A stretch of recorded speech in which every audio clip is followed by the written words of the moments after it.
Hello, everyone, and welcome to the Untitled podcast. You waiting for the creaking in the It's windy today. Yeah, and it feels like the building's going to collapse. Yeah. But the good news is our air conditioning doesn't work. Yeah, that's even better news. Anyway, so I'm going to be sweating over here just like, That's why this is going to be short, so we shouldn't be fooling around right now with random banter, because eventually we will be just in a full ball of sweat, even though it's like 2 degrees outside. Yeah. All right, so we have a cool show for you tonight. We've got this weekend. We have this weekend. Can we just start all over? That's totally fine. You usually end up keeping this as the intro to the show. So let's just do the show. Hello, everyone, and welcome to Quest and Chaos. This is the Untitled podcast. I am Thomas Koch, and this is... Oh, Amy Puzia. I was like, I thought you were going to reintroduce the show and be like, this is... I was like, you already said the Untitled podcast. The Untitled podcast. We've got a show today. Do we? I don't know. We may never get there. We are going to have an interview with Dom Zook of the Saving Throw Show. Yep. Later this episode. But first, it is This Week in Kickstarter. Okay, we're going straight into it? Straight into it. So before we get into it, though, what's the episode number? I have 9. How many fingers is that? I feel like I'm talking to my toddler. How many fingers is that? Show me the 5 fingers. plus 4, 9. Okay. Sounds legit. No music? No music transition? Pew, pew, pew. What are you, a stormtrooper? Yes. I was shooting all over the place. Much like this podcast. Yep. All right. So is it a vodcast? Because it's really on video. No. Like more people consume this on video. Yeah, but here's the thing, is that we had this discussion at work about 100 times when people would say, oh, I need to shoot a podcast. I was like, what do you mean shoot the podcast? They're like, yeah, like record a podcast. I was like, so in the audio booth? They're like, no, in a studio. I was like, I'm like, that's not technically a podcast. I'm like, that's a video. That's a blog. That's a vlog. It's a vlog. It's a vlog. It's a webinar. No, it's not, because I'm not really doing a PowerPoint with anybody on how to do anything. So we've got This Week in Kickstarter, which you had more time to look at than I did. So why don't we start off with this first one? It's an RPG. It's not just a one. All right. So this is Allison Missing, a silent role. Alice is missing, not Alice. Alice in Chains is kind of where I went with that. I felt it. I knew it. Lane Staley is in. It's weird. Is he also in this RPG? He's dead. All right. So Alice might be dead as well. It's nothing to make fun of. Alice is Missing, a silent role-playing game. Mm-hmm. What does that mean? That means a lot. Well, at first when I saw this a couple weeks ago, and I was like, I don't know how I feel about this. It feels a little bizarre. Then I went back to take another look at it just because it kept popping up into my feed recommending it to me. And so it's not entirely silent, but essentially it's meant to be played using text. And so after I read all of the information, I'm like, I think, I figured out how I would play it. But anyway, I digress. So would you like me to tell you a little bit about it? Should we roll the video and then you kind of tell us about it? Sure, I can. Did I watch any of this? No. That helps. Unprepared. Fantastic. I was just going to scroll through and comment on things that I saw. Comment on stuff I say? Thanks. Are we getting audio from this? No, we're not. So Fantastic. It is a snowy Midwestern landscape. You could actually play the audio from this because there is, because it is a silent RPG, it does actually have a soundtrack with a countdown timer. So I'm just going to talk over this, but you could technically play the audio because the audio is allowed for copyright. What did you do? That's a face. I'm using a laptop when I should be using a desktop. Ooh, that looks unhappy. I don't know what happened to your laptop there. I should probably not have Photoshop open. Photoshop shouldn't be making this worth. Anyway, so Alice is Missing is about a junior high school girl who goes missing. And everybody in the game, including what they're calling the GM is calling the facilitator, is a character. And they all have like a background, a backstory, a relationship to Alice. And essentially you kind of create the environment in which, you know what I mean? If it's high school or if it's, something outside of high school, how you all know each other. Mm-hmm. And essentially what happens is this is a card-based game. And so you go ahead and you get, it's based on 90 minutes. And so at the back of every card has the number of minutes that you are allotted to solve a clue. And so there's a clue deck, then there's like a location deck, and I forgot what the third deck is. But essentially at 90 minutes, you flip over the first clue. It tells you what to do. And then everybody can either share information via a group chat or individually text each other. And so in the RPG itself, they show how people are using text. But honestly, I think that it would be more, it could potentially be easy to play via Discord. When you look at the RPG itself, they do a PDF version, there's a hard copy version, and then there's also a version to play with Roll20. So you don't actually physically have to be in the room together. So what they're asking is that you are in a room together and that you're flipping these cards, but you're not having verbal dialogue, you're having text dialogue. And so when I was talking about the fact that there is copyright available music, there's a countdown timer, the music plays, and so you can know when it is 90 minutes, 80 minutes, flip the next card, 70 minutes, flip the next card. Gotcha. So that's how that mechanic works. Is there anything else I'm missing? Because I feel like I just, in general, blurted all of this out. So essentially, at the end, you're supposed to record a kind of message for Alice, and that gets played all at the end. And you're going to find out apparently where Alice was, or hopefully solve the clue as far as where Alice is.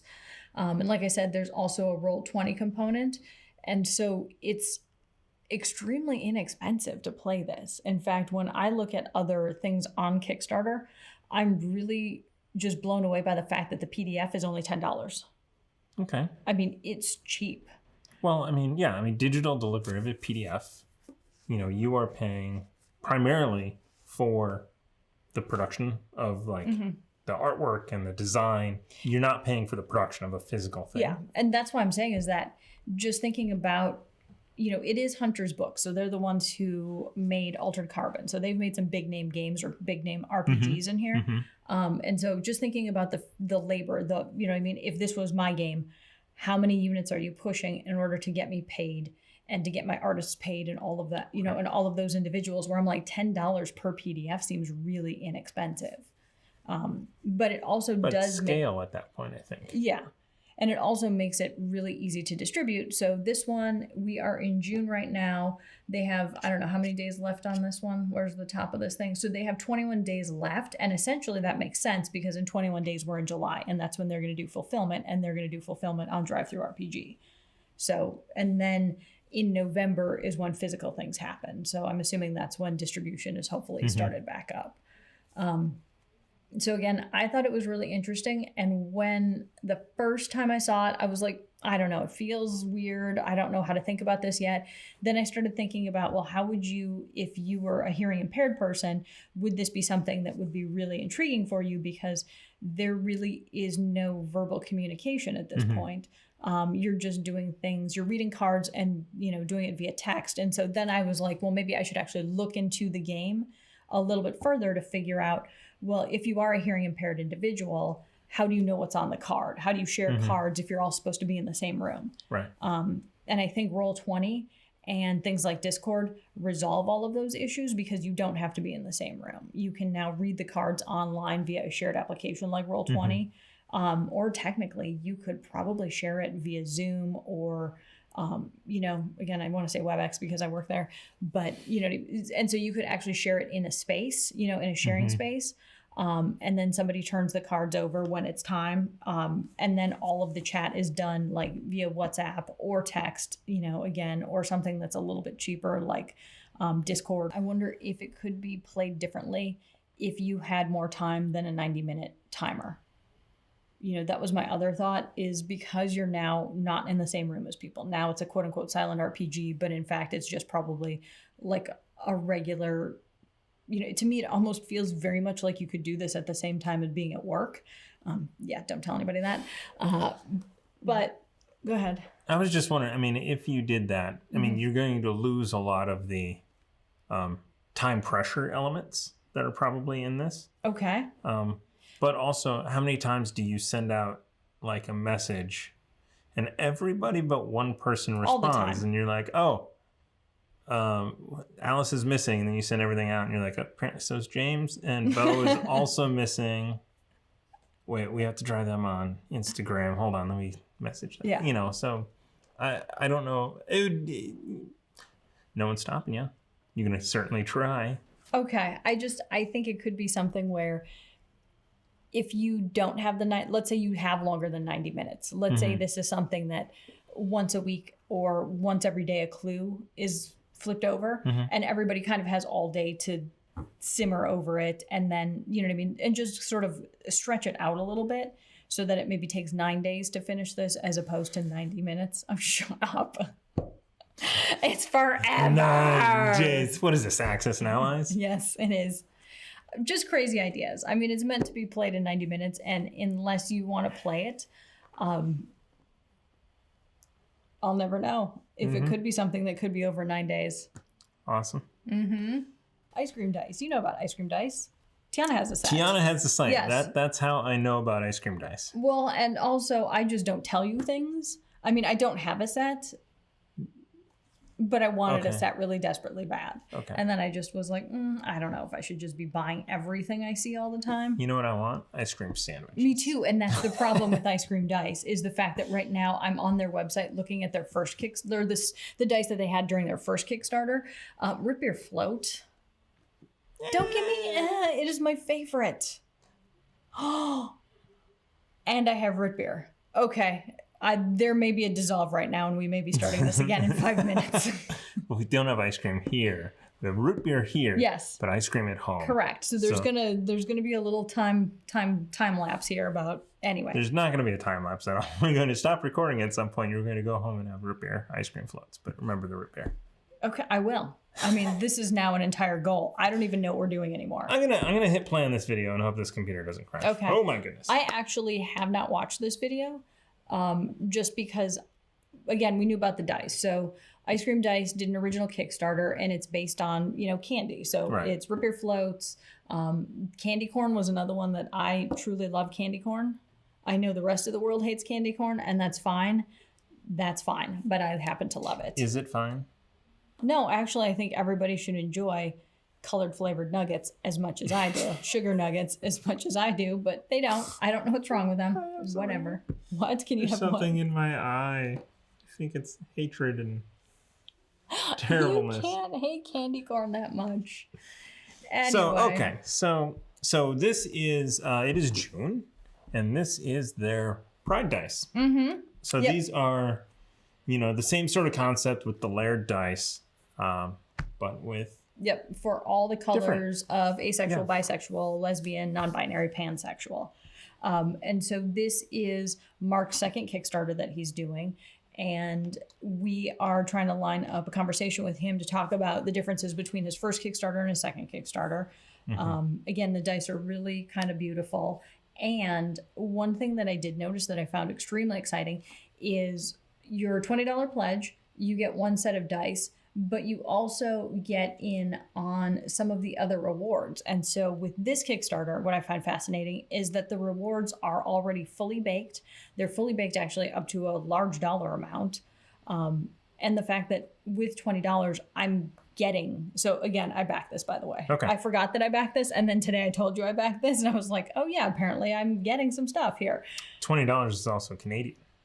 So I don't know what that means. I know what it means in Europe. I don't know what Canada dollars are. About $15. That's it? Yeah. Sweet. So what I'm getting for $15, and I'm not sharing with you, is I also get a sticker. Plus I'm also getting the little Bardic Inspiration coins. They're little wood coins. And then there's some other extras that come on. So besides having like the dice chest or whatever it's called, which you can purchase, and the big gay dice. I do like that one too. I kind of want that. I bet you it's really kind of expensive though. Anyway, I'm just rambling now. That's pretty too. I'm sorry. I'm just a sucker for pretty things. But stickers for all. One sticker or all the stickers? I don't know if I get all the stickers or not. It doesn't matter, because if you make me choose, I'll choose one. Then you get the Bless, which is the 1d4 add to all attacks, the little tokens, the little inspiration tokens. And then there are there's the pins That is correct? very detailed. It is. It's really nice. And what Mark did is he joined up with other artists in order to create all of these goals that you're going to unlock. But I thought it was interesting that it's like, oh, it's not dice related. It's like other ancillary products that you get, and you automatically get it at the basic pledge level. Mm-hmm. So I thought that was cool. And it just seems to be a really well thought out campaign this year. Shipping is also added on top. So I know. It will be $25. I know. And in fact, when we talk with him, I would like to ask him what is wrong with Canada.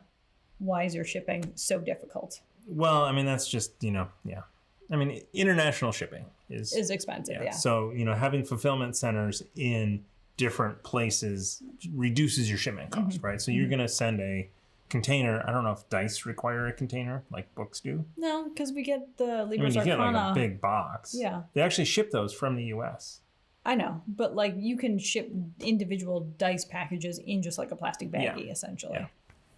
So looking back up at the sort of the dice tray holder thing. Mm-hmm. Did I tell you that I backed that other one? No, but you might as well tell me now. It was actually, I think I wrote it so if you had to watch the episode to see my text comments as I'm editing. Whatever. I'm not going to rewatch this. I can barely get through it. Anyway, who did you? No. Let's not breeze past this. Who did you back? The other Pride dice. I backed them. No, I backed them. No, I backed them. No, I backed them. So we backed them twice. Did you get the dice box? No, I didn't. I just got the regular dice. Okay. Remember we were fighting about... Nah, never mind. I don't know. I backed because it was the whole thing of like the dice came in each color of the rainbow. Yes. And how I would buy like a full set of each of those until I found out that it came in a cool wooden box and I wouldn't mix them up. So then I backed it. Yes. And I think I had originally backed it before you backed it. So we both backed it. Okay. Anyway, what was our point? There is none. There is none. Okay. Kickstarter is happening right now, 43,000. They are probably going to pass their 137,000 that they raised. Yeah, because there's 24 days to go. So there are quite a few days to get your IceScream dice. And again, it is, where's this? Is it IceScream? Nope, that's not it. Here, internet. IceScreamDice.com if you are interested in candy corn. Yes. And dice, they go for a lot. And they're cheap to manufacture. Mm-hmm. Great parting words. Yes. So anyway, IceScream dice, cool designs, cool colors, cool celebration of Pride. Mm-hmm. Happy June. Is it June? I don't know anymore. It's at least you're stopped calling it March, right? Oh boy. All right, so that's actually going to wrap it up. This is way longer than we thought it was going to be. That's because the computer crashed twice or 3 times. I can't even count anymore. We talked about root beer floats, which is always great. But before we wrap it up, I forgot. You have to toss it. So earlier this week, and in fact, by what I mean earlier this week, probably like yesterday, we talked to Dom Zook. So Thomas, how do you know Dom? We met on the internet about 20 years ago. Back when the internet was invented, were you guys on what was it, a chat? What was those chat boards? What were those boards called? Well, we were. It was after that. We were on a site called indieclub.com for independent filmmakers. Yeah, indie filmmakers. And I stay in touch with a handful of people that I met on that forum. Some in LA, some in Cleveland, and some also in LA, which was really confusing to me. So when I kind of found Dom Zook. There we go. Back to the message. I was like, what? He's not in LA. He lives in Seattle. Like he did 20 years ago. Mm-hmm. Things change. People move. Anyway, you should toss to this show. I actually have completely lost why I asked you how you know Dom, other than we met on an internet message board. That's it. That's also how we found our current home game thing 10 years ago. The internet. It's the wild, wild west. It's a crazy place to meet people. I answer ads for looking for D&D players. And Actually, pretty much that's the only ads that I answer.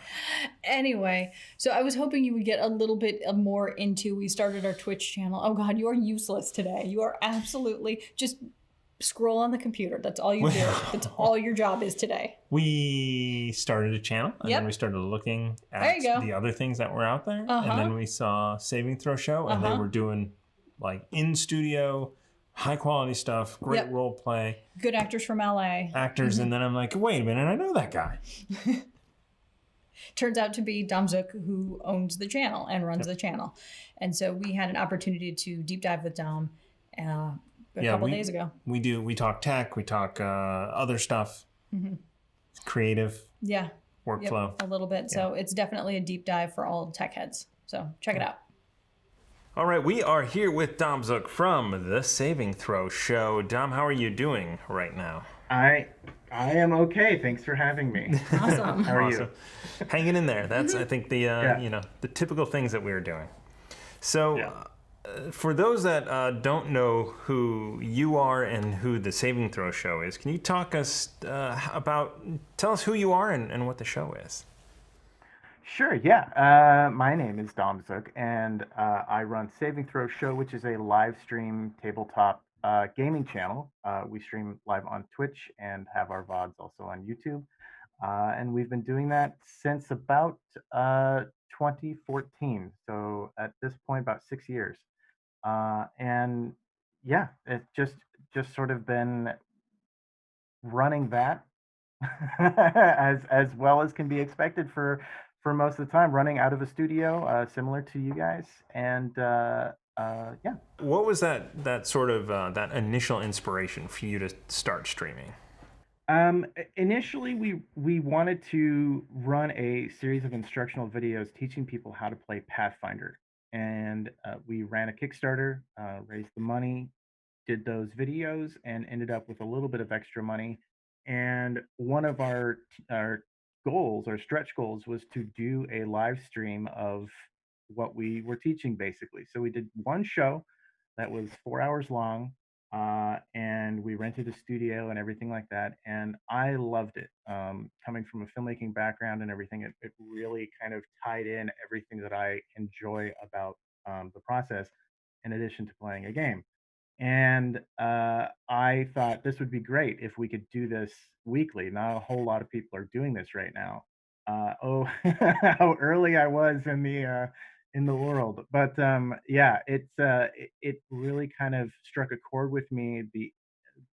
Also coming from a theater background and stuff, having that direct connection to the audience was really cool. So it just sort of naturally progressed out of those tutorial videos into a let's actually stream us playing a game and do it in a style that is fun and dramatic and closer almost to like a radio play than a casual game around a table. Although it is that too, but yeah, it just sort of started like that and kind of evolved into what it is now throughout various tech upgrades and casts and games and systems and all of that. Did you play, like, what did you, so tell me a little bit about your gaming experience before this, so how did you get into, bridging the gap between playing games and live streaming? I started playing with basic rules D&D back in '86. And then in '87, I started with second edition D&D, which was sort of my big kind of influx into RPGs. And then I played off and on for a number of years from there. When I moved to college, or when I started college anyway, I kind of fell off the RPG bandwagon, although I kind of paid a little bit of attention to it as things went on, but I didn't have the time for it. Then flash forward to about 2013, and myself and a few friends wanted to get games going again. We all had kind of fallen off the wagon. Some of us had not started before, and so that kind of prompted me to jump back into the gaming world. And when we were going to teach, when we were trying to do the tutorial, we searched to find tutorials that we found engaging and entertaining. and I wasn't able to find that.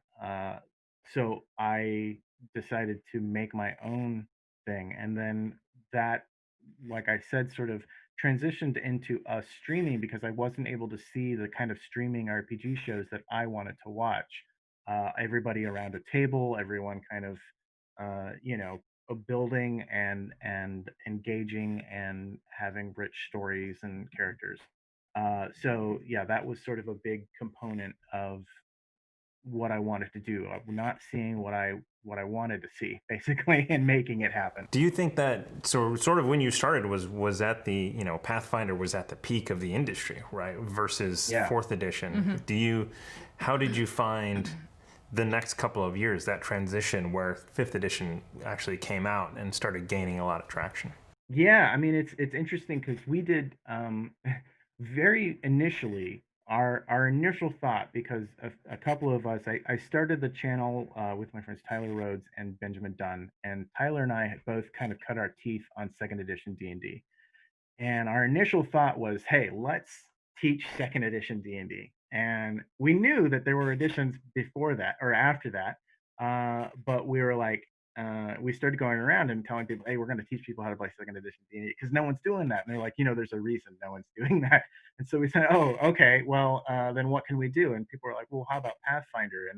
And uh, I checked out Pathfinder and it was great. And yes, it was at the top of the game at that point. And we did the tutorials on Pathfinder, but by the time those tutorials came out, D&D Next, which became D&D 5th edition, was already gaining traction. And by the time we were ready to start streaming, 5th edition was the game of choice at that time. So we just jumped into streaming 5th edition, and Pathfinder just was relegated to our tutorials at that time. Did you start those new shows, or did you convert characters and stories over to that 5th edition? We started as a brand new show. Yeah, it was because we had basically a new cast, a couple familiar faces, but new cast, new GM, everything like that. We wanted to hit it, and we're still interested in teaching, so we wanted to start from first level and go from there. And that's kind of where we developed sort of the nature of the channel, which was an instructional channel that also sought to entertain. So yeah, starting low and going high with with characters and systems. And then what was the process then of sort of becoming a channel, right? So expanding out from, hey, we've got this show that we're streaming, to we're a channel and we've got 5 shows, lineup. yeah. Right, yeah. Well, that was an interesting leap for sure. We started streaming every other week, and we were streaming out of a garage. It was very much a, hey, my mom can make costumes, and type of thing. And I loved every second of it, except remember Tyler and I would always be setting up the garage Thursday night and then taking it down late Friday evening because it was a garage and they needed to park cars and store things in there and everything like that. So we resolved, we were like, if we could expand and have another show, I think we could grow our audience a little bit more if we could do this weekly. The problem, of course, being we can't do it weekly because it takes too much time for setup and everything. But if we had a studio, that wouldn't be such a big thing. So we started researching, and we eventually found a place that we could move into, not our current place, sort of our middle ground. And that allowed us the opportunity to sort of expand and bring in more shows, more systems, more people. And that's when we kind of started getting, okay, this is a channel, this is a thing, this is actually expanding more than we thought it would. And yeah, that's where it sort of started. Okay, so I want to talk about some of the specifics in that transition. So film and TV experience. So I kind of want to just take you back through that journey, except talk about it more on a technical day-to-day, what do you do kind of side of it, just so that everybody understands, like, did you live stream before you did this channel? How did you transition over? Like, did you when you went to college, was that an education in film and TV or theater? And then how did you get into live streaming? What were some of the challenges when you did do live streaming, or was it a seamless transition? Because you're like, oh yeah, I used to do sports, and we had a truck and all this other stuff, and now I had to just downgrade, all the way through making those other shows. Like, what's your intent with those shows? Like, how much do you produce those shows before they actually go into production? So kind of walk me back through that history of the actual video producer side of it. Sure. Yeah. Well, I got my degree in theater, and I had no intention of getting behind the scenes and working production. My intention was to become an actor. But that quickly vanished about a year or 2 years into my acting career, and I realized that I actually enjoyed working behind the scenes much more. And I wanted to get into, I had, inspirational and aspirational ideas of what I wanted to do. And I actually got involved in the local uh, um, public access TV up in Seattle. And that actually sort of sparked my interest in editing and camera work and the technical side of things. And it also was my first live experience working with production. And I went from that and started working and producing short films and um, had success with that, and then developed that over the next several years until I decided finally to move down to LA and pursue it more or less full time. From there, I started working actually as a producer doing home entertainment DVD, Blu ray menus and special features and things like that. And that sort of taught me a lot of the sort of other side, sort of graphics, working with crews, things of that nature. And I just sort of tied all of that stuff together when I work on Saving Throw. So I produce everything sort of full time. Uh, I do, graphics, I do casting, I do accounting, I do uh, all the technical direction, everything is me basically. The only thing I don't do is social media 100%. I have a little bit of help with that. And beyond that, I'm working and generally the sole technical director during every live show except for a show that I'm in. And yeah, it basically takes all of that expertise. I'm in Photoshop every day, designing overlays and pop-ups. I'm reading, industry papers about uh, upgrades to streaming technology and stuff like that. I'm working with cast and crew with GMs to sort of establish the tone of their shows, and we have discussions and pre-show meetings and stuff to talk about directions that we want to go. And the thing is it's crazy because it's it's live, right? So and and by live, I mean not only are we live on the internet, but the story is being created as we speak. It's an improv experience. So I have no way of knowing where it's going to go, and to try to plan something out, it for me is impossible. And there are shows I'm sure that capitalize on that and are able to play with it a little bit, but I have always felt that it was stronger to not not try to pre-plan anything. So we do a lot of like safety work to know that we're not going into dangerous territory in terms of the story and stuff like that. But we also are keeping it flexible so that the show can kind of just be. And my goal is always to make sure that the technical side of things does not overshadow the story side of things. So I try to hide the technical as much as possible so that it just feels like it's people sitting around a table and you have no idea that there are cameras and microphones or anything like that there. But yeah, there's a lot of discussion that happens beforehand about how things are going to look, what sort of lighting we're going to use, sound effects, music, things like that. And yeah, I'm working on all of that. Nice. And just a quick question outside of this: are you partnered on Twitch at this Yes. point? Okay. Yeah, we are a Twitch partner. Yeah, Twitch and YouTube. Okay, so was Twitch the first place that you went when you went to live streaming, or was that like, Yeah. did you start with them?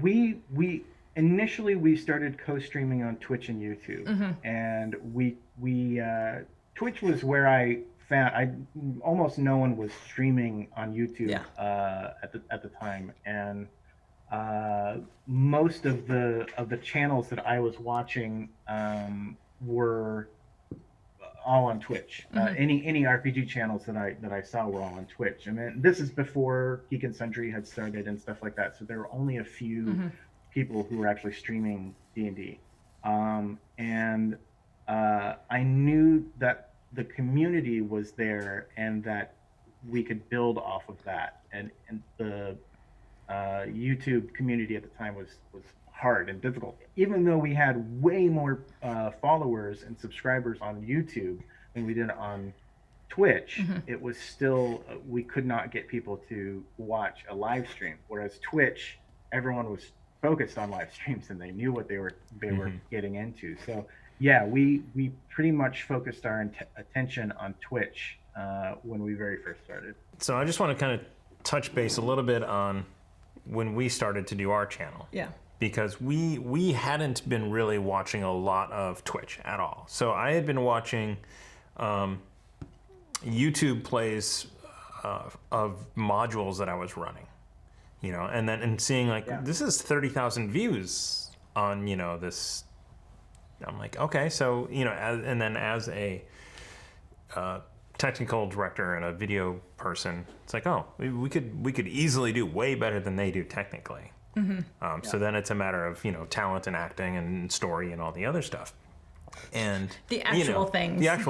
But and then season 2 of Critical Role came out, and I had tried to watch and listen to Critical Role, the season 1, but it was really hard to get into, just the technical problems that I was expecting a much better presentation, and they grew, they learned as they grew, but when season 2 came out, I immediately said, oh, technically I can do that. That's something out my wheelhouse. And then we started to do this, and then I started researching shows, and I saw you. I'm like, wait, I know that guy. Wow, he's on like one of the best best channels that there is. And then like then I messaged you, and it's like, oh, that is your channel. I'm like, that's pretty rad. Yeah. I mean, it's been interesting watching the evolution of streamed RPGs, because when we started, we did live switching. We did not do the 5-person layout, plus or whatever to begin with, because for me, I grew up on that. That was real basic public access TV work for me, and to me that was more cinematic. It felt like a TV show because I was focusing on someone. And then when Geek and Sundry started and Critical Role started, and I saw their layout, I was all like, okay, that's neat, but I don't know who to focus on. And it kind of took me a while. And then when we made our leap to this current studio, I knew that live switching like that is a skill, and it's very hard to teach. And I wanted to be able to have something that was a little bit more flexible so that I could hand off the technical direction to someone. And most of the people that knew that very well were expensive. So I wanted to have something that was easy and everyone could kind of get into it. And so we then adapted to that model of having everybody on the screen. And the interesting thing about it was that a lot of people who were doing remote streaming, and that was probably and still is the largest, the predominant form of live stream RPGs, is remote streaming with all the windows everywhere. And so it was a natural sort of connection, and we very early on we had a dice cam, and so we would cut to the dice cam to see what the roll was. And our audience loved it, but the problem was is that we would be on the dice camera and we wouldn't see the reaction of what happened. And we quickly found that it was way more important to show that reaction than it was to show the dice camera. And so while we had a few people going, oh, I wish I could see that roll, I was like, you know, I could add another window in here and we could show you that roll. But A, you probably won't be able to read the dice. And B, who cares? You know, at that point, look at the faces. You know, the faces are what's going to be more important. And then having them all laid out there allowed everyone to see the reactions, and it opened up a lot of windows. And so we've sort of adapted to the times and to kind of what the Twitch landscape is in terms of what you can see. And it's been a really interesting process, kind of someone will come in and start something brand new. Scraticus is a Twitch streamer, and they stream a lot. And one of the things they do is they have live captions for all of the, and they do it remotely, and they have live captions for every single person. And I reached out, and I was like, "How are you doing that?" And he quickly showed me a tutorial and showed me how to do it. And I hope that we can start doing that. But there's so many things that are kind of coming in that I notice a lot of people coming in from a TV background and stuff and are trying to overproduce.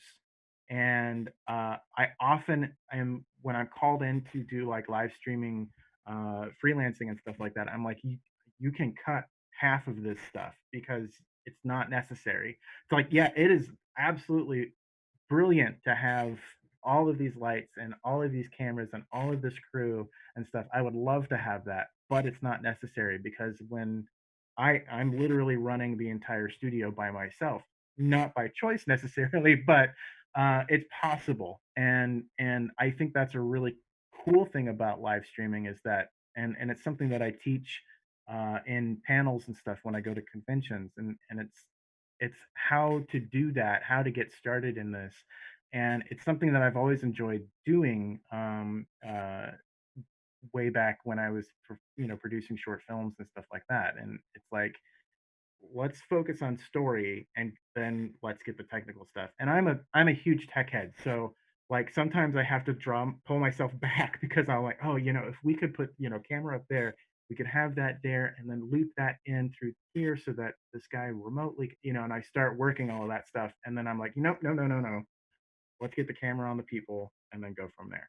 Also, does budget affect that? Because I work in live streaming, and I work with somebody who also has a Twitch channel, and he's my video engineer. And so we are the specialists because both of us have Twitch experience that we will go on site with, with basically a kit that supposedly the two of us can carry. I don't carry so much, but but I find myself, because I have the budget with these, with corporate clients, that I'm like, why don't we just add these 5 things, and then I can cut the show, and then you can do this, and we should have a backup encoder. And then he's like, whoa, stop. Yeah. Because I'm thinking in that, I could have a Chiron machine and I can have all of these things because I'm just used to having a budget that allows this to do that. When you talk people down, like someone like me who's like, whoa, I need lower thirds and they need to pop up at this time. Like, what are the fundamentals that you would tell somebody? It's either from the bottom, I don't know anything up, or from my end where you're just like, you need to cut all this stuff and this is what you need. Kind of, where's that ground when you're talking to clients or other people? It sort of starts with the fundamentals, as you say, but of software. That I usually have people coming in and wanting TriCasters and starting with a big thing. And yeah, TriCaster's awesome, but a regular old $1,000 PC with OBS Studio installed on it can also do most everything that you need. And the budget, obviously, yeah, I'm like you. If the budget's there, absolutely, I will add things in there that I think will enhance production value. But I find that once you are able to have a clean picture and clean audio. Those are the two things, especially the audio. That's what I have people focus on is get great microphones, get a great audio director in there, and get that sounding great. Because I've been on so many professional productions where I'm the audio guy, and I'm like, I'm not an audio guy, but I'll get you close, and that's I feel where most people run into problems, me included, on in my studio stuff, where I'm also still the audio guy. But focusing on those two things, I think is crucial. Having said that, I obviously talk to those producers and determine what they're trying to show. If it's an esports thing, obviously we're going to need some chyrons, we're going to need some lower thirds, we're going to need some graphics and things like that. And so, bringing people in that can produce that stuff is going to be important. But um, I I try to distill it down to what is the absolute bare minimum that you need. You need a a media bin that you can throw to, and you need your talent on camera. Great, like I can do that, no problem. Give me one camera and a computer and a microphone, and we can do that. So yeah, it scales obviously, and I know that as the budgets get bigger and the companies get bigger, the more they want to be able to throw money at it, and I appreciate that. Um, and and frankly, I love playing in those sandboxes, but I think bottom line, like, it's not crucial, but especially when it comes to streaming RPGs and stuff, which is admittedly my forte. There's a lot of stuff that you don't need to show off. I could go on and on about wish list items that I would love to have, but there's nothing that I absolutely need. So do you use OBS for when you're in studio? I use OBS Studio primarily. I've used TriCaster, I've used vMix, I've used Wirecast. Um, OBS still, to me, for the money, free. It's really hard to beat, and the fact that there are so many plugins and stuff to it. I don't use Streamlabs OBS, and I know a lot of people use that, and I think it's a great piece of software, but it's in terms of flexibility and stuff like that, I always recommend people take the time to learn OBS Studio because you'll be so much happier in the long run. But yeah, OBS Studio has been tried and true for me. I used XSplit a long time ago, and the minute I switched over to OBS and picked it up, there was no turning back. So I've, again, I don't know if it's audience specific, but one thing that we think about all the time is because, again, we're sort of used to the fact that, when I'm in studio at work, I have somebody who's doing video playback and they're going to count me in. How do you resolve some of those shortcomings that OBS doesn't do? Like, it doesn't on video playback. Like, let's say you're going to go to break and you're going to play a video. Unless you know the total runtime and you're counting it in, like, how do you know what how do you know when you're 10 seconds in back, Yeah, that's definitely that's a huge shortcoming, and it's one I hope that they fix in a future release. It's honestly that specific problem has been one of the only times that I've entertained moving over to something like vMix, but which is also an awesome piece of software, but also $700 plus for something that we could use. So um, I that happens a lot because obviously we use a lot of media. We have intros, we have countdowns, we have things like that. So um, the, I obviously watch the media beforehand, so I know the length, and I know we usually pad the media with a little bit of black at the end. So I know that when it hits the black, I've got a beat or two before I need to cut it over to something. Yeah. So that's our simplest answer for those types of things. I also have a Stream Deck that I set timers to, so I can, hit the timer when I start media, so I know kind of where we're at. But yeah, that is a shortcoming in that software. Um, admittedly, one of few, I feel, and for what it is. But yeah, there's definitely, I feel, for enterprise clients and stuff like that, I've used Wirecast and vMix, and TriCaster, obviously. I mean, yeah, TriCaster is just professional grade. I was using TriCaster for a project, and um, it was overkill, but it was nice to have, in terms of the features that it gave us. But yeah, I don't know. I do feel like there are a lot of workarounds, but it can get kind of janky the more you try to add into it. And then things like, so when you're in studio, where are you in comparison to your talent? Kind of walk us through some of that day from just like, when do you expect everybody to be there? Is your studio set up already where you just come in and turn on the lights, all the way to, okay, I need everybody to sit down, counting in your talent to be like, we're going to go live in 5 seconds. Yeah, everything in our studio is essentially set up. We just have a standing set, and people have their own seating assignments and all of that. So generally, we ask for 30 minutes before call time, or before we start, and then I'm counting them down. So we have our space is about 13 by 30 or so. And I usually sit in the middle at our sort of production station. We have a green screen on one end of the studio, and then we have our standing set at the other end of the studio. Got it. So you're in the actual set itself. You're in the same room. Yeah. Okay.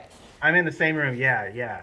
So you have to be, you can't loud type, basically, is what you're saying.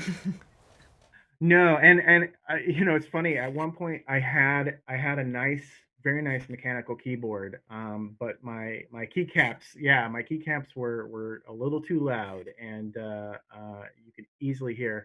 So I have a mat down, and I have a almost silent keyboard. It's still, if everyone is silent, you can still pick it up. But yeah, I'm gonna listen for it. But we have some sound baffling and stuff that we've put up to try to minimize any sort of crossover and stuff like that. But I also try to make it part of the show when it makes sense to, if they call out. And a lot of times our GMs will be like, "Hey Dom, I don't know what's going on tomorrow. Can you tell me?" And then I'll yell it out, and it becomes sort of a thing. But ideally, I would love to have a separate space for that, and be able to do things, especially when we have problems, when I need to freak out, and I don't want to do it with the cameras on. Obviously, I'm not on camera, but it still helps. Just so your talent can actually see you. They could actually look over or side eye and see that you're doing something or not doing something. Yeah. It's nice for me when I'm sitting at the table and I've got someone filling in and running the tech, and I can always look. And when I start seeing them swiveling between computers and stuff like that, and I'm like, "Oh, okay, what's going on?" And I'll kind of lean back and I'll be like, "Okay," and then so it is handy in that regard. Um, but yeah, ultimately, I hope we can someday move to a bigger setup where we can have an actual room, a control room, and stuff like that. So when you had to go virtual, how are you managing that? Because again, like with vMix and other things, you can actually remote into your studio, but like, what did you do? And are you actually sitting at the desk that you're running shows from now? And how are you kind of managing to that? Yeah. I'm in my apartment, and this is my studio now. We made a decision to move into remote play, for the safety of all of our players and stuff. And it was honestly a crash course, because remote play is not something that I ever intended on doing. It was not part of the initial um, purpose of the channel, which was showing people around a table. And I admittedly had sort of stayed out of that side of things. I had kind of looked at the products that were out there for remote play, and I would watch streams that did remote play, and I'd go, "Oh, that's kind of interesting how they did that," and never really touched on it from there. So I had to do basically I did like a 1-day crash course into, okay, what are my options here? And the last time I had really done remote play, I was using Skype, and it was haphazard at best. And then now Zoom is out, and everyone is using Zoom. So I quickly loaded up Zoom and go, okay, what's my capability here? What do I need? And yeah, I mean, I was very lucky. I mean, and I think that's sort of a testament to the age we live in. But all of my players already had a webcam of some kind, a microphone of some kind, and a computer of some kind that they could all log in. And Zoom was neat in that we could do virtual backgrounds, which are fun, but extremely annoying for me. But when they get real close to the camera and your hand disappears, yeah. So we kind of just leaped before we could look, really, and just like, I know I can set this up, and I know there's a way to do it, and so I did that. And initially, I was bouncing between the studio and running things from there and my home, and with then the shelter in place order came down. Yep. So we were doing this before shelter in place started. We were just like, no, let's not even do this. So I think in early March, we started doing a remote stream. And yeah, it was weird. It was really weird, but the pivot happened very quickly, and ever since then I've just been growing and upgrading sort of what we're capable of, and using now what we can, the software and the tools available, like that captioning thing that Straticus does. We couldn't do that in the studio. We couldn't have individual captions for every person. We could, it would just be really expensive to have everyone sort of mic'd up that way and stuff. But now it's something we can do. And how the information we show and stuff like that, the graphics and everything are there. So there's a lot of tools that we can sort of play with now that we can't in a live setting necessarily. I do want to jump over content, yeah, to content a little bit, and sort of kind of specifically talk about, if you are allowed to, how the Ravnica show came to be. How did you approach WotC, or did they approach you looking for partners to kind of promote that, or how did that work? Ruben Bressler, who is the GM of Ravnica, he actually approached us initially wanting to team up and do a show based in the new book that was coming out. Or actually, no, that wasn't even that. The book had not, no one knew that the book was coming out. So he wanted to do a team up D&D Magic the Gathering show. And we thought that was a great idea. We had several Magic the Gathering fans on the channel. Let's do it. And he pitched the idea to WotC, and they said, we've got a book coming out. Why don't you do it? And it just happenstance. It just sort of it just happened, that way. And yeah, so we became the first live stream show to do the Guildmaster's Guide to Ravnica, and in an official capacity. And yeah, that's kind of how it came about. It just so happened they were planning on doing the same thing that we were planning on doing. And we had been wanting to work more directly with WotC on projects, and trying to find ways to do that. And luckily it came about in the way that it did. And yeah, we were happy to do that. As content makers, are they very hands-off when it comes to how you use their content? Are they like, here's the book, good luck, call me if you got a problem? The thing that I've found with a lot of companies, and we've worked with companies before presenting sort of official content for them and stuff like that. And the great thing about tabletop companies is a lot of them just want their content, their products to be shown, to have people enjoying them. So it's less about the rules and you must show this or anything like that. Like we'll have companies come and say, it'd be cool if you kind of showed off this character class or this spell or some, this is new, this is not new. And we ask them to see, if there's anything specific they want us to cover. But yeah, WotC's been pretty good about allowing us to sort of just run the show we want to run, and they don't tell us these are things you have to have necessarily.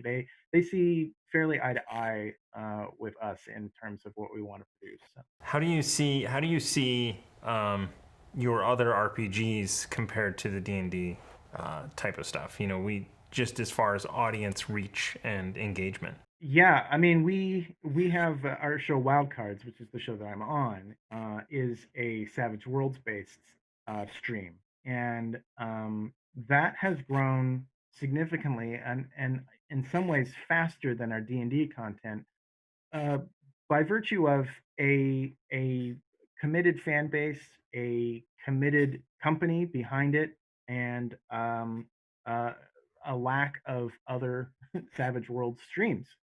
And that's a very, I don't know, that's sort of a harsh way of looking at it. I think that's a very clinical way of looking at it. Personally, it's because of the stories that we tell and what we're doing. I feel that are why people continue to tune into it and why we're continually able to add more people to it. But yeah, I mean, D&D is interesting because it's sort of the de facto standard right now, for better or worse, on Twitch, and this is something that I harp on all the time on my channel. But D&D was the tabletop category forever, and that has hurt, I feel, a lot of companies and a lot of streamers, because it makes it difficult to shift out of that category, and a lot of new people come in and they think everything is D&D, that D&D equals RPGs, and that's something that we've fought very hard to um, uh, distance ourselves and educate people on, in terms of what we stream. And we stream on the Savage World, in the Savage Worlds category. We before Savage Worlds category, there was Tabletop RPGs. Before Tabletop RPGs, we did D&D. And when we were under D&D streaming Savage Worlds, we had to constantly be like, this isn't D&D. People are like, I don't get it, this isn't D&D, this is Savage Worlds. And then Tabletop RPGs, we had to explain this is Savage Worlds. Now we stream under Savage Worlds, and it's like the audience, the available audience, has dwindled with each category. However, our audience has maintained, thankfully, through it all, because it's less about the system, I feel like, in a way, and more about they're now following the channel, and they want to see what we're producing from it. But we've had great support from Pinnacle and from WotC and from the other companies that we've worked with to really present their systems in the way. But I've had to really fight that fight with other channels and other people about how they are streaming and what they're streaming under, because D&D is such a monolith in the world. When we started our Cthulhu show, I don't think Tabletop RPGs was out, so we were Still in D&D. D&D, yeah. Yeah. And then even when Tabletop RPGs came out, we stayed under D&D for a little while, just because that's there was 20 people over in Tabletop RPGs.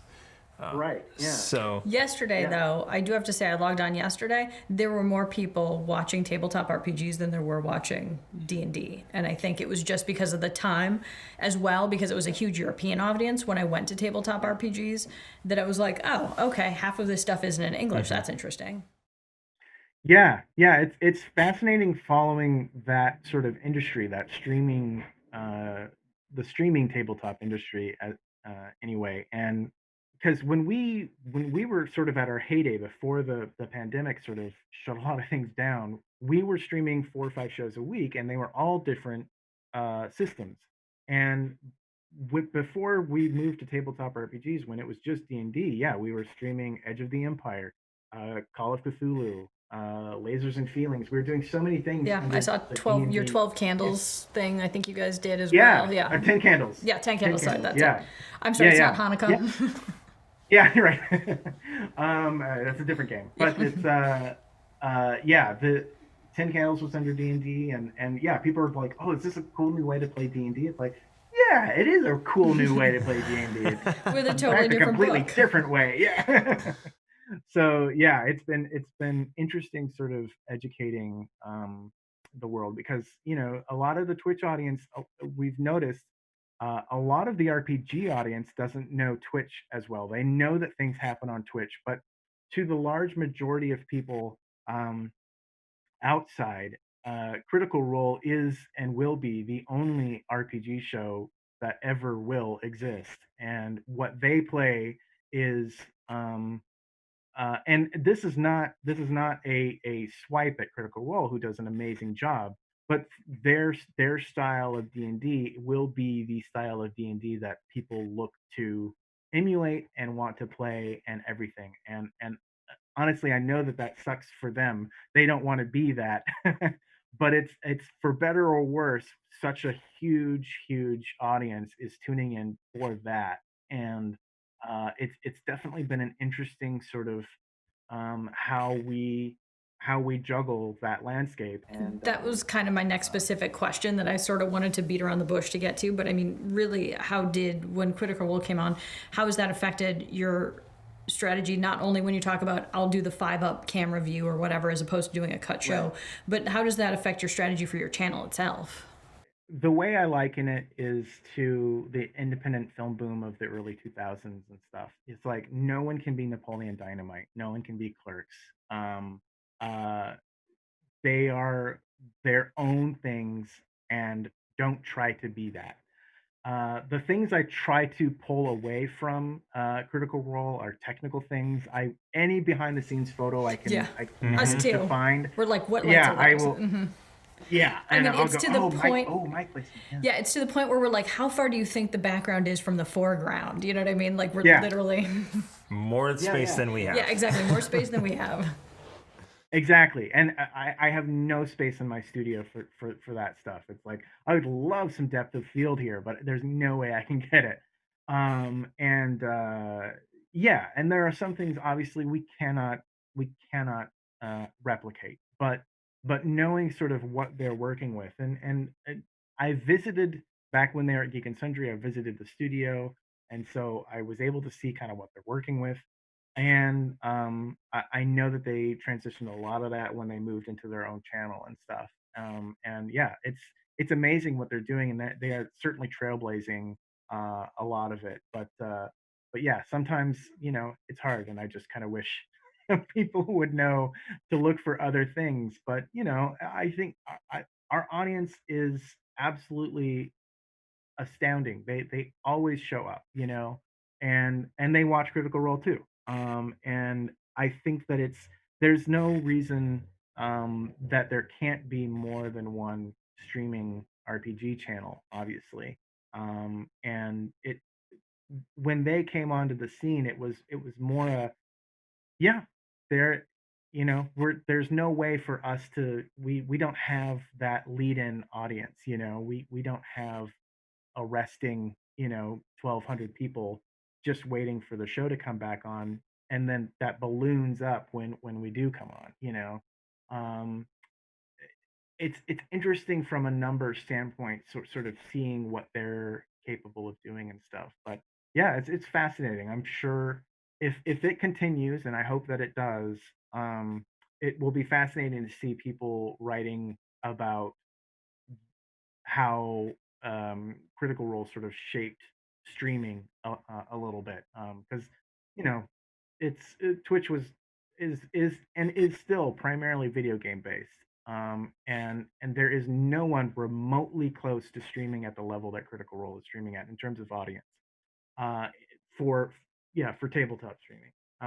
And so yeah, it's definitely they're an inspiration, but it's also um, a case study in what works and what doesn't work and all of that. I wanted to ask a question when you mentioned that for people who watch D&D, that's their style of D&D. So how, like, what kind of, in some sense, is your mission statement for your channel? When, obviously you guys play a very different style. Like, what's your aesthetic? What's your impetus? What's your thought and feeling as far as the shows that you put on? Like, what do you tell people? This is what we're here to do. I would say our games are more RP heavy than they are tactics and the pen and paper aspect. While one of my passions, I love building characters and things like that, and so there's programming that we are working on and that we've done before that tackles those types of things. But the shows themselves, I feel like what we try to do is tell stories, and we use the tools of an RPG to structure those stories. And I don't think that's terribly different from anyone who's streaming RPGs necessarily, but we obviously have the people that we have, and I think that makes it different. And we try to have different voices, and we try to um, tell things in a way that I think is um, unique to us and unique to um, our life, I suppose, in a way. Not to get too, overly sentimental about it or anything, but it's definitely sort of unique from everything else. So yeah, I think there's a lot of differences in sort of how that's portrayed, and what we kind of focus on. And we honestly, the great thing is we don't have the load that, say, Critical Role has in terms of presenting something. When people come into our show, they can just there is no massive wall of stuff that they have to know and get into. That's a great problem to have, but it's not something that is a barrier. I feel like that a lot of people can't tune into Critical Role because they didn't tune into the previous 200 plus episodes, and that fan base is huge. And so we have the luxury of being smaller, more nimble, and we can kind of our stories we can do a beach episode, one day. I have GMs coming in going like, I planned a fight with a dragon today, but instead we just talked about our feelings all day. Yeah. Yeah. That happens a lot. And yeah, and I think that's great. And we don't again we it's improv. We don't have to have a set plan of what we want to do. And we're able, I mean, I am not saying that Critical Role does not have a set plan, but we are way easier to turn our tiny little rowboat than it is, the HMS Critical Role might be able to. And different strokes for different folks. Again, it's not a slight on their what they're able to do, but I feel like we are able to be a little bit more uh, accessible, I suppose. Yeah. How long are your sort of campaigns? Do they do the 200 episodes? Do they? Yeah, I mean the longest campaign that we did was a 5-season arc on Wildcards. When we played Deadlands Reloaded, um, and that I think came to about 60 episodes, 70 episodes, something like that. Um, we made a conscious decision when we started doing more shows that we weren't just going to do continuing ad infinitum until we got tired. We wanted to give our players a break and our GMs a break and a time to sort of reconnect with the story and everything. So we determined there would be seasons for our stories. So seasons are usually 8 to 12 episodes, depending, and the GM sort of crafts what they want to go to at the end of, from beginning to end. And everyone else is left in the dark as to what that means. So I trust my GMs implicitly to craft a story that will be tellable in that time frame, and I trust the players to trust the GM. And so there's a whole lot going on there, and this falls back into casting and all of that stuff. And we want players that are going to be able to listen and know that. And so we work with a lot of improvisers and actors and people who have training in that regard. We started, we saw Critical Role. We're like, okay, let's do a campaign. We started with we had a couple of early shows that ended up really kind of letting us figure out different ways to go. So then we did Waterdeep Dragon Heist, and that turned into homebrew after that. The characters were, became very popular and everything. So we're like, okay, so let's convert that into a homebrew. And then going on, we have another homebrew, but we also we do want to do modules, but, I also don't want to do 100 episodes of Out of the Abyss, or, I don't, Right. trying to, I do for a YouTube standpoint to get, playthroughs of popular things to, help other GMs. But so I don't know. We're probably going to do 100 episodes on our main Waterdeep show, which is now Chaos Agents, and then go to another homebrew for another 80 episodes. Yeah. But it does until make. they stop talking about their feelings every day. Yeah. I also just gave one of the players a baby that he didn't know that he had. So that's, or a child. I do have to say though that to your point, the fact that like we do some pre-production meetings, we keep it super loose in the fact that some of the shows we've had pre-production meetings and we know essentially where this arc goes. And just when you get there, you kind of get there. But sometimes it is disappointing just knowing that like you're supposed to hit a plot point and you're super excited for it. And you're like, come on. And then they just wander off into the woods. You're like... Yeah. Oh, yeah. I mean, in our last Wildcards campaign, I know we just finished that campaign. That was 4 seasons long. And it was college based, and a lot of it was a plot point campaign similar to the modules and D&D and stuff. And we had a lot of people tuning in who had played through the plot point campaign. And whenever our GM Jordan, was running a specific plot point episode, uh, a lot of the comments would be like, "Why aren't they doing this? Why aren't they going here? Why aren't they doing this?" And it's like, hey, this is the beauty of RPGs. We don't we don't have to, and B, there are other things that we want to tackle, and like with Wildcards, we took a very sort of serious, realistic approach to that setting, to East Texas University, and also to Deadlands, which lent itself more to that.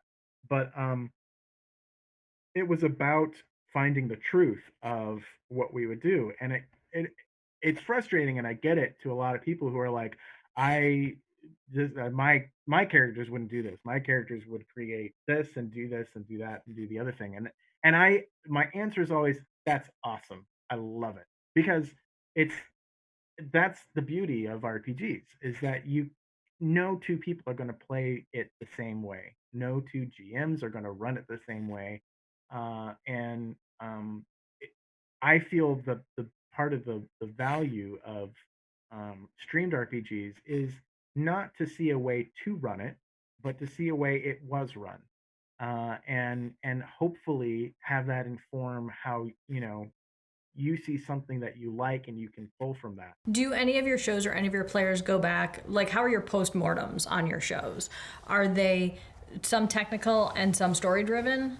Do you guys do postmortems? I know even when I play in a home game, I'm always like, what did we screw up? What did we miss? Like, that's always my question. We do. They're fairly loose. They don't always happen. Sometimes it's just, I need to go home. It's late. Especially Wildcards. We're ending at like 1 in the morning or something like that. And so like, this was a great time. I enjoyed every second of it. I have to sleep. But yeah, we often will talk, especially if something came up that no one was expecting. I go back to the safety tools and stuff that we do. We do lines and veils. We use X cards. We use several tools to help facilitate safety at the table, but we can't catch everything, obviously, and so sometimes those things will come up. So a lot of times when we do postmortems, it's, hey, let's look at that language. Let's look at what we were talking about here. Is this a topic that you want to not cover again? Things like that. um Technical stuff. The nice thing about the studio is that it's set up, and there's not much to do. All of my cameras are locked, so there's nothing, and I would love to have moving cameras and camera operators to move them, but until then, everything is pretty well locked. So unless there's a catastrophic issue with the computer or some device in there, technical stuff usually doesn't happen. It's not. I'm never going like, hey, you need to speak up or anything like that. That usually doesn't happen.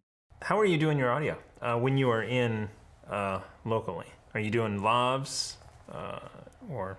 We used to do labs, but now we actually just have 3 microphones on either side of the table for the players. We have a Rode NT1A, and similar to what I'm using right now, and then the GM has a Audio Technica AT875, I think.